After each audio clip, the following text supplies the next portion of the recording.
to be back. It's good to be back.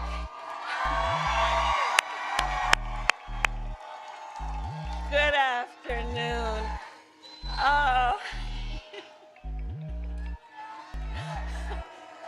Oh my God. Okay. Thank you. Okay, let's get to business. Let's get to business. Thank you. Thank you. I'm very tired.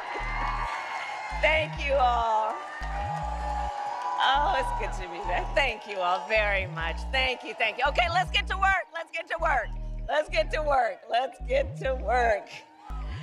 So let me first thank all of you for taking time out of your very busy lives for us to all be here together this afternoon. I thank you so very much for all you do, all you have done, and all you will do over these next 18 days. Thank you all so very much. Thank you. This is an incredible group of incredible leaders, and your voice matters so much right now, and I think there is so much about our campaign that is about the spirit of reminding everyone that we're all in this together. We are all in this together. So thank you. And to all the governors who are here with us today, I'm telling you, they're riding thick. They're riding thick. Oh, and they are all, each one of them, such incredible leaders, both for their state and our nation, and such dear friends. And I thank you all, including, of course, Michigan's own Governor Whitmer, who we love as Big Gretch.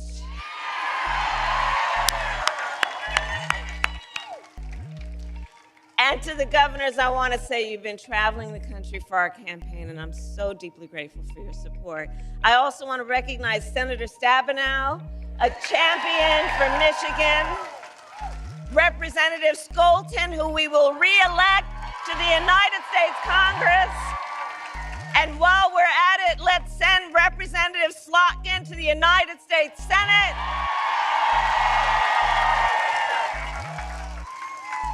All right, so we got work to do. 18 days. 18 days left in one of the most consequential elections of our lifetime. And as you know, everyone here knows, this election is truly about two very different visions for our nation. Ours, that is focused on the future. Donald Trump's, that is focused on the past. Ours, that is focused on bringing down the cost of living for working families, investing in small businesses and entrepreneurs. Ours, that is about protecting reproductive freedom.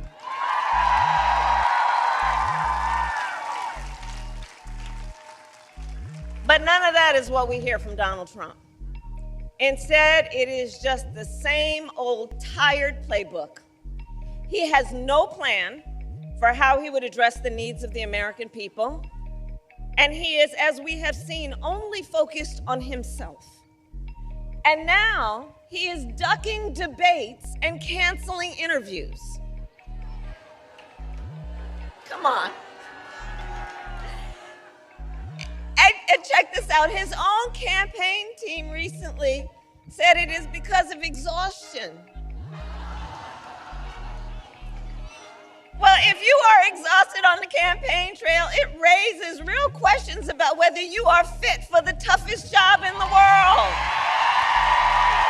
Come on. Come on. So for all these reasons and more, we are here because we know it is time to turn the page. It is time to turn the page because America is ready to chart a new way forward. America is ready for a new and optimistic generation of leadership that is all of us. All of us. Which is why Democrats, Republicans, and independents are supporting our campaign. In fact, earlier this week, over 100 Republican leaders from across the country joined me on the campaign trail, including some who even served in Donald Trump's own administration. The people who know him best, right? And I believe all of this shows that the American people want a president who works for all the people. And that has been the story of my entire career. In my career, I've only ever had one client: the people. The people. As a young courtroom prosecutor, I protected women and children. As Attorney General of California, I fought for students and veterans. As Vice President, I have stood up for workers and seniors. And as President, I will stand up for all Americans. All Americans.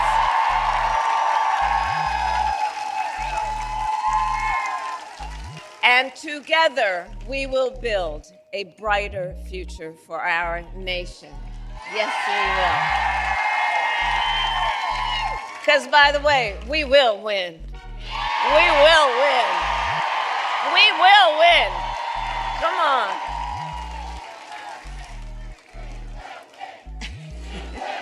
Yes, we will. We will win. We will win. And we will win.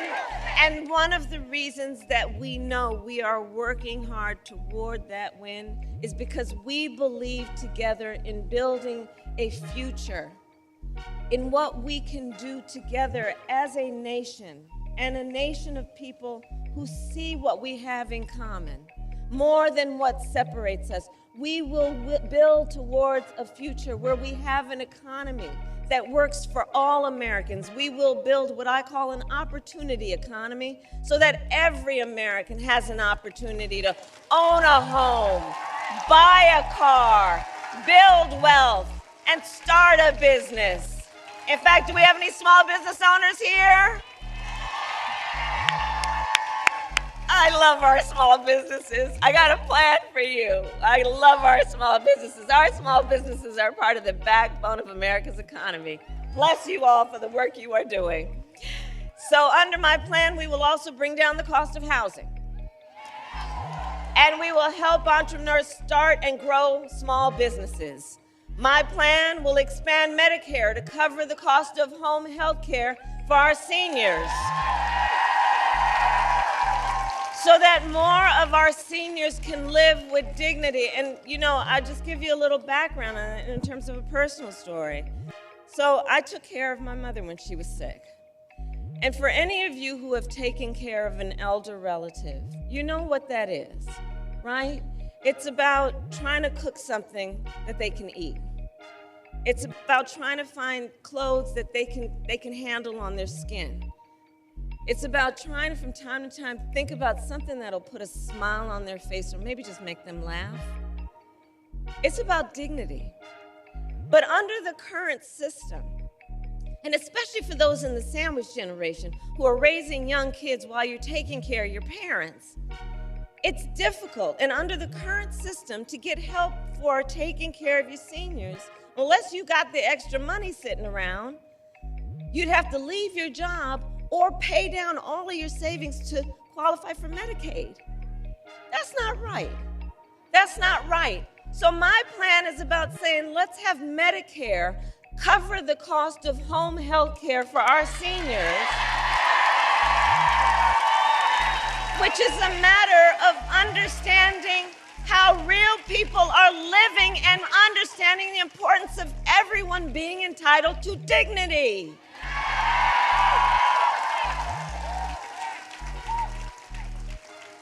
Our plan in terms of an opportunity economy will lower costs on everything from healthcare to groceries.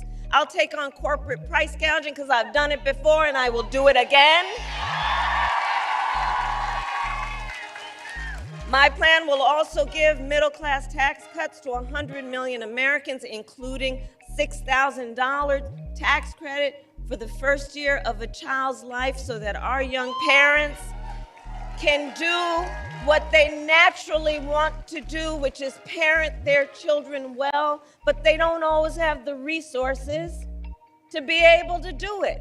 So let's help them out so that they can buy a car seat, so that they can buy a crib, so that they can take care of that baby's needs during that critical phase of their development. We all benefit from it.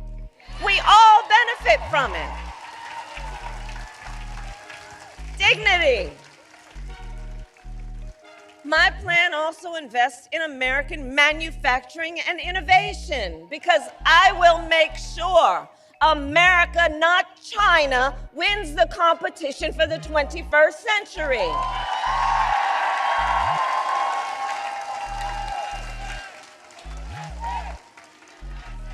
That's right. That's right.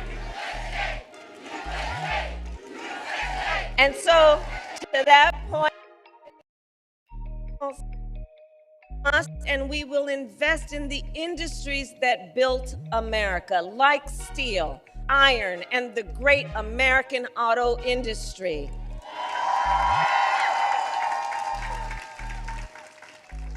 And we will ensure that the next generation of breakthroughs, from advanced batteries to electric vehicles, are not just invented but built right here in America by American union workers.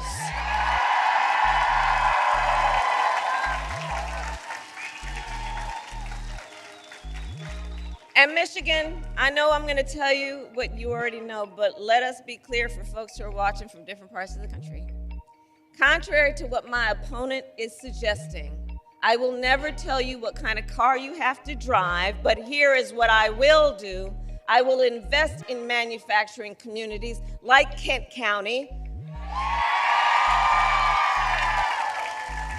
Together, we will retool existing factories, hire locally, and work with unions to create good-paying jobs.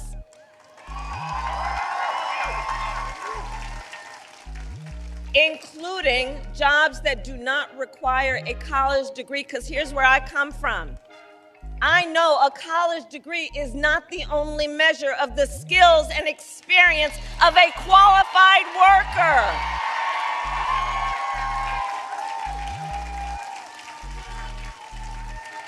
And I intend to re-examine federal jobs when you all elect me president, to assess those jobs that should not have that requirement, and then I intend to challenge the private sector to do the same.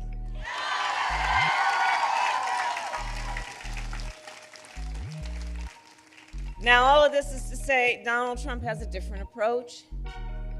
He makes big promises, and he always fails to deliver. So, remember, he said he was the only one, you know how he talks.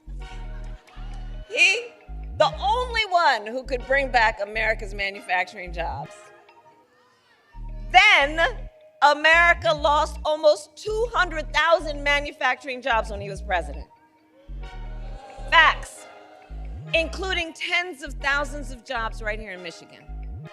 And those losses started before the pandemic, making Donald Trump one of the biggest losers of manufacturing jobs in American history. And his track record for the auto industry was a disaster. He promised workers in Warren that the auto industry would, and I'm going to quote, not lose one plant during his presidency. Those were his words, not one plant.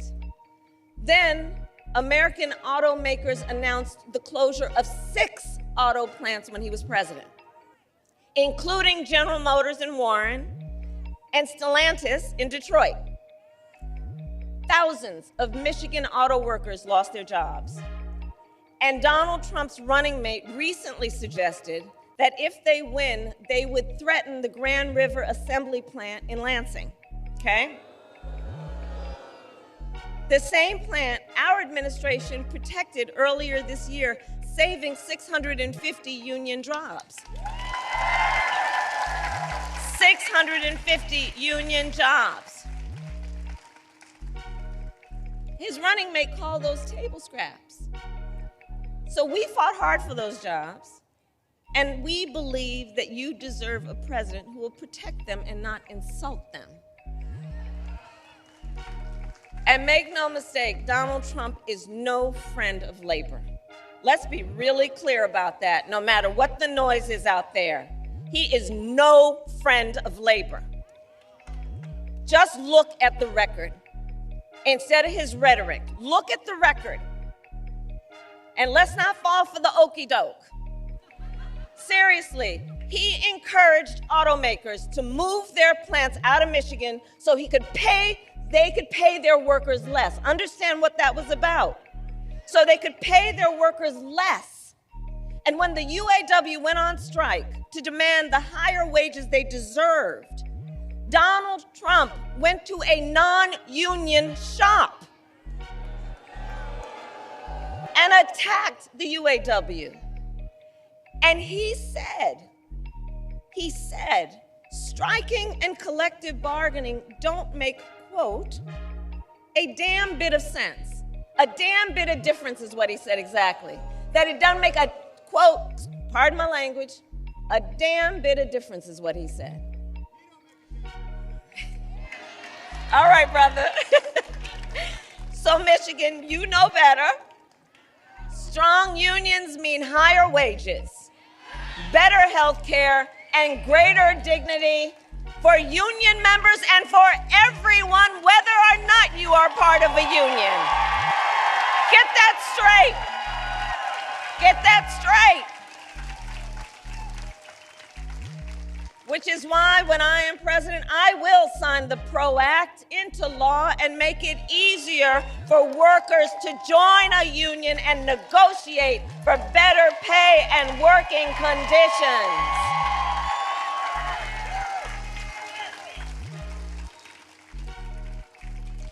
And now Donald Trump is making the same empty promises to the people of Michigan that he did before, hoping you will forget how he let you down the last time. But we will not be fooled, because we know how to read Project 2025. For those who haven't seen it, just Google it. You know, I just have to keep repeating. I can't believe they put that thing in writing. I cannot believe they put it in writing. They bound it. They published it and they handed it out. And now they're trying to run from it? Come on. And so we've read it. It's a detailed and dangerous blueprint for what Donald Trump intends to do if he were elected president. So that's why we know, not only because it's what he did before, that's why we know Donald Trump will give billionaires and corporations massive tax cuts, attack unions, cut Social Security and Medicare, get rid of that hard-fought, hard-won $35 cap on insulin for our seniors. Check out what's in it. It will make it easier for companies to deny overtime pay for workers and impose what I call a Trump sales tax, which is basically, he's talking about at least a 20% tax on everyday necessities, which economists have measured will cost the average family nearly $4,000 more a year. And on top of this, Donald Trump intends to end the Affordable Care Act, okay? And has no plan to replace it. You watched the debate. So you remember? He has, quote, concepts of a plan. Concepts of a plan. So he's going to threaten the health insurance of 45, we need a medic over here. We need a medic over here. Let's clear a path so they can come through, please.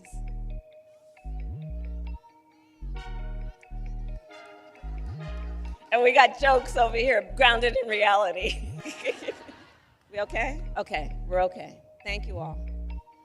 So, we're good. Okay. So, you know, where I was going with that is, many of you may have heard me say, I do believe that Donald Trump is an unserious man.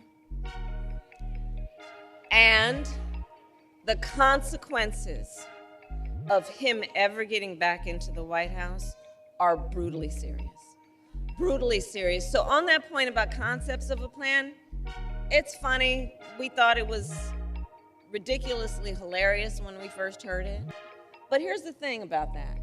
He is basically going to threaten the health insurance of 45 million people based on a concept.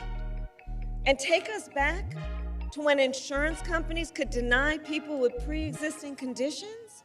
You remember what that was like? Well, we are not going back. We are not going back. We're not going back. We are not going back. We're not going back. And we are not going back because we intend to move forward. Because ours is a fight for the future, and it is a fight for freedom. Like the fundamental freedom of a woman to make decisions about her own body and not have her government tell her what to do. And we here remember how we got to this place, because then President Donald Trump hand-selected 3 members of the United States Supreme Court with the intention that they would undo the protections of Roe v. Wade, and they did as he intended. And now in America, 1 in 3 women lives in a state with a Trump abortion ban. Many of these with no exception, even for rape and incest, which means you're telling a survivor of a violation to their body that they don't have a right to make a decision about what happens to their body next. That's immoral. That's immoral. And I think we all know one does not have to abandon their faith or deeply held beliefs to agree the government should not be telling her what to do. Not the government. If she chooses, she will talk to her priest, her pastor, her rabbi, her imam, but not the government, not some people up in a state capitol, not Donald Trump. No. So let me tell you, when Congress passes a bill to restore the reproductive freedoms nationwide, with your help as President of the United States, I will proudly sign it into law. Proudly. Proudly. Proudly. And across our nation, we are witnessing a full-on assault on other hard-fought, hard-won freedoms and rights, fundamental freedoms and rights. I'm traveling our country. I mean, attacks on the freedom to vote. You know, in the state of Georgia, they passed a law that makes it illegal to give people food and water for standing in line to vote. You know, the hypocrisy abounds. What happened to love thy neighbor, right? Attacks on the freedom to join a union, attacks on the freedom to be safe from gun violence, attacks on the freedom to love who you love openly and with pride.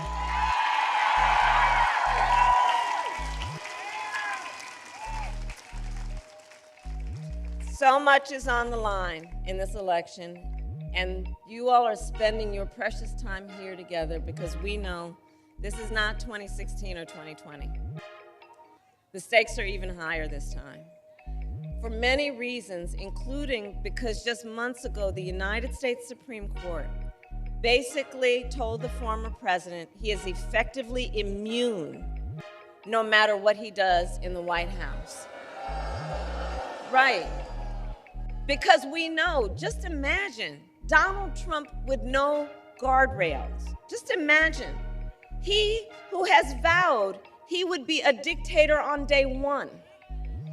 He who calls Americans who disagree with him the enemy from within. You know where that language comes from? The enemy from within, talking about Americans. He who says he would use the military to go after them, American citizens. He who has called for the, quote, termination of the Constitution of the United States of America. And we are clear, someone who suggests we should terminate the Constitution of the United States should never again have the privilege of standing behind the seal of the President of the United States. Never again. Never again. Never again.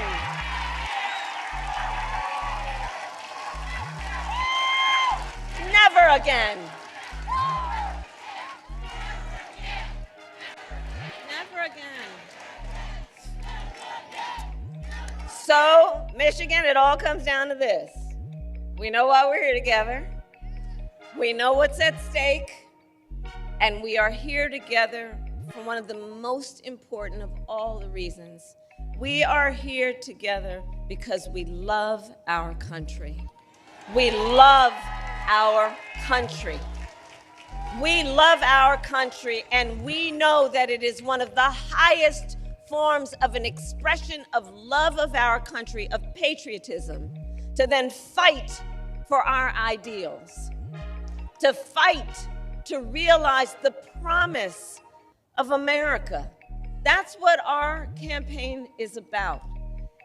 And Election Day is in 18 short days, okay? And here in Michigan, early voting starts on Saturday, October 26th, which is 1 week from tomorrow. So now is the time to make your plan to vote. Make a plan. Make a plan. And if you have received your ballot in the mail, please do not wait. Fill it out and return it today. Because, folks, the election is here. The election is here right now.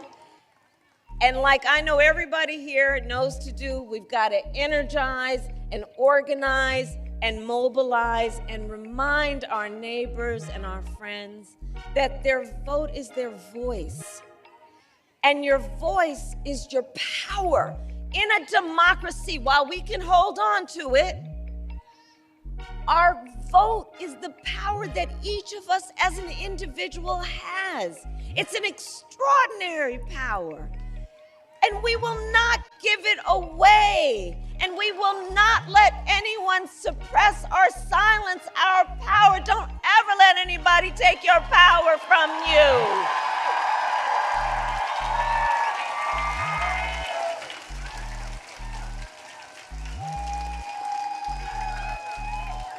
So, Michigan, today I ask you then, are you ready to make your voices heard? Do we believe in freedom? Do we believe in opportunity? Do we believe in the promise of America? And are we ready to fight for it? And when we fight, we win. God bless you, and God bless the United States of America.